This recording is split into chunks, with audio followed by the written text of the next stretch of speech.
Haleluya, puji Tuhan.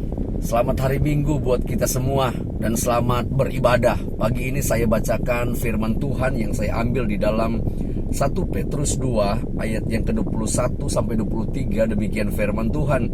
Sebab untuk itulah kamu dipanggil, karena Kristus pun telah menderita untuk kamu dan telah meninggalkan teladan bagimu, supaya kamu mengikuti jejaknya. Ia tidak berdosa dan tipu tidak ada dalam mulutnya. 23. Ketika ia dicaci maki, ia tidak membalas dengan caci maki. Ketika ia menderita, ia tidak mengancam, tetapi ia menyerahkan kepada Dia yang menghakimi dengan adil. Puji Tuhan. Saudara, kalau kita baca di dalam Yohanes 13 ayat yang ke-15 tercatat dengan jelas di sana.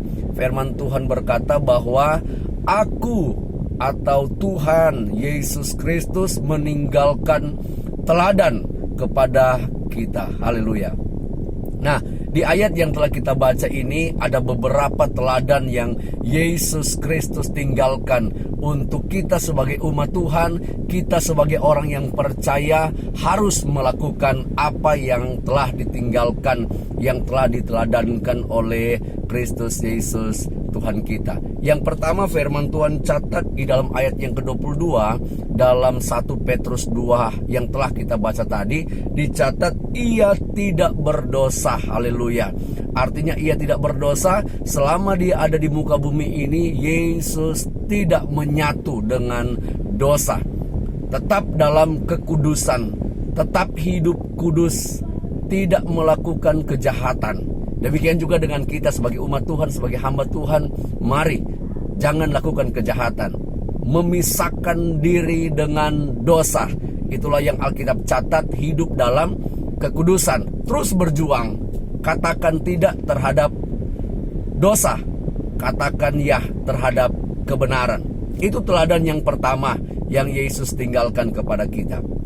Memisahkan diri dari dosa. Yang kedua, tipu tidak ada dalam mulutnya. Mulutnya penuh dengan kejujuran. Mulutnya penuh dengan kebenaran.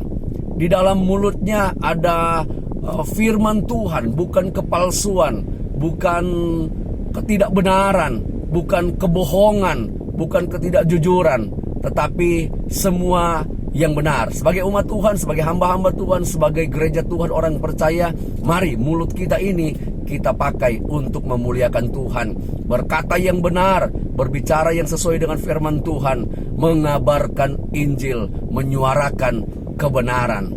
Yang ketiga, teladan yang ketiga ayat yang ke-23 katakan, ketika ia dicaci maki, ia tidak membalas. Firman Tuhan katakan, ia tidak membalas. Jangan balas caci maki dengan caci maki. Jangan balas kejahatan dengan kejahatan, tetapi balaslah kejahatan itu dengan kebaikan. Haleluya. 3 hal ini mari kita lakukan. Firman Tuhan mengubahkan hidup kita. Tuhan Yesus memberkati kita semua. Selamat pagi. Shalom. Selamat beribadah. Haleluya.